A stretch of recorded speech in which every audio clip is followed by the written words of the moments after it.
Hello friends, welcome to my channel. This is Minal Sharma and आज की video का topic होने वाला है human digestive system.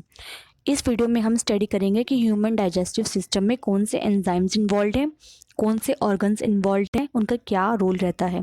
This video is basically for class 10 students जो कि आगे बोर्ड एग्जाम्स देने वाले हैं। I hope you find this video helpful. So let's start the video.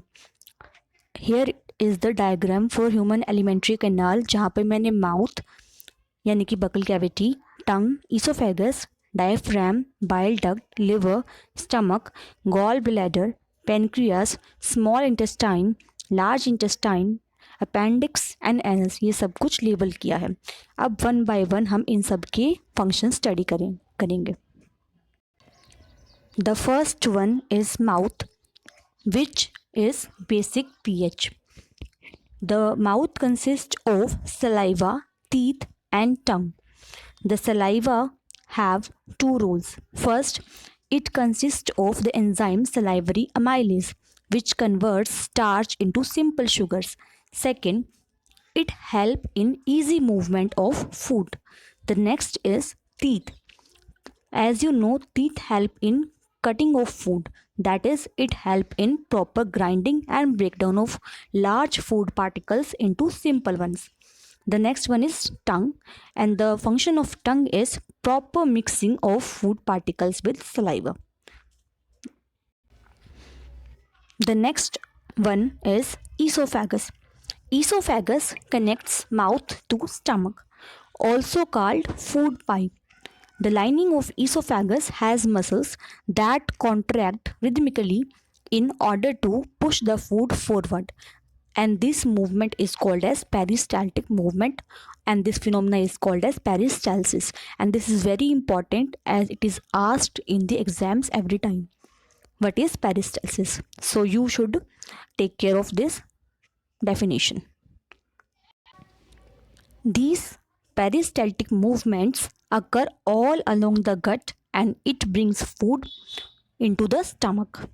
The stomach, which consists of the acidic pH, means it has pH range between 0 to 6, less than 7.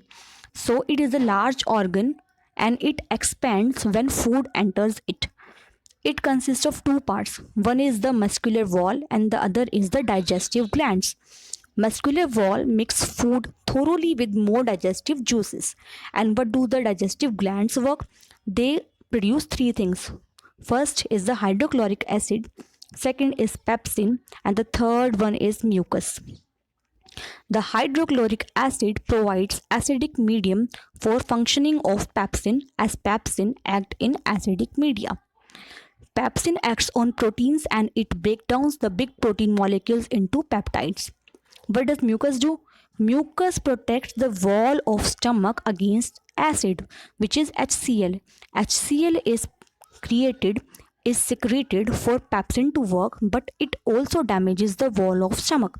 So in order to protect the wall of stomach, mucus is secreted, which is lined up on the walls of the stomach, and it protects the wall of stomach from HCl. Now there is a sphincter. Sphincter is a sort of valve. It means it just guides the movement of food in and out. So there is sphincter at the end of stomach which keeps a check on exit of food from stomach, so that the food releases in small amounts from stomach to small intestine. Also there is an important information that what is bolus and what is chyme, which is asked in exams for 1 questions, 1 mark each. So in digestion process, a bolus is a ball-like mixture of food and saliva that forms in the mouth during the process of chewing. So the food in the mouth after mixing with saliva forms bolus, which is somewhat like chewed food. And what is chyme? Chyme is pulpy acidic fluid which passes from the stomach to small intestine, consisting of gastric juices and partially digested food. So the food in mouth is basically referred to as bolus, and the food in the small intestine and stomach basically is called as chyme. Now the food enters in small intestine. Small intestine, which is the longest part of alimentary canal, which is fitted into a compact space because of extensive coiling. Small intestine, नाम से small intestine है, but it is very long. It is the longest part of the alimentary canal, and it is fitted in a very small space due to the extensive coiling. Okay, so the small intestine's length varies in animal to animal, as herbivores have a longer small intestine because they eat grass. Grass consists of cellulose, and the cellulose needs small intestine to be longer in order to get digested.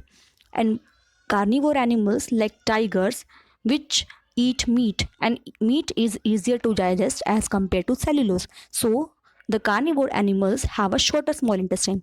You should remind this point as the question can arise from here as well. Now, the complete digestion of carbohydrates, proteins, and fats takes place in the small intestine. Also, small intestine is being helped by liver and pancreas to digest the food. Liver.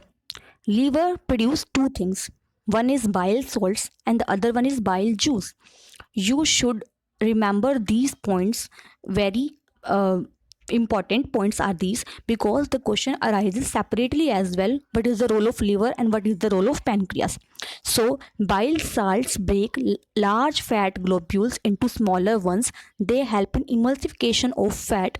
Also, they increase efficiency of enzyme action, whereas bile juice acts on fat and does the actual emulsification.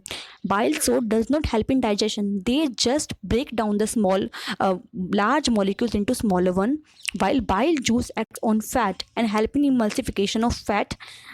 And additionally, they provide alkaline media for pancreatic enzymes to act, as pancreatic enzyme need a alkaline media to work.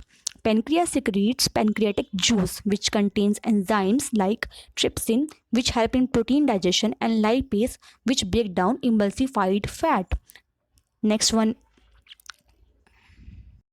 the walls of small intestine secrete intestinal juice, which finally converts the proteins into amino acids, the carbohydrates into glucose, and the fats into fatty acids and glycerol. So these are the end products of our food. The digested food is amino acids, glucose, and fatty acids and glycerol. Also, there is a important point to be remembered in small intestine, where question arises always. What are these? These are villi are numerous finger-like projections on the wall of small intestine, as I have shown here, like finger-like projections. What is their role? Their role is to increase the surface area of small intestine for absorption of digested food. The food is finally digested and absorbed into the blood through villi. Villi are rich in vessels, blood vessels. So the digested food is absorbed by them, and the unabsorbed food is sent into large intestine, where more villi are present, and they absorb water from this remaining material. And the rest of the material, after absorption of all the nutrients and all the main things, and water also, these are sent into the large intestine portion, where the rest of the material is removed from the body via anus, and the anus is also regulated by anal sphincter. This completes the basic layout of our digestion of food. I hope you find this video helpful. If you have any query, you can mention in the comment box. Also, if you like this video, please hit the like button. Do subscribe to my channel for more upcoming videos.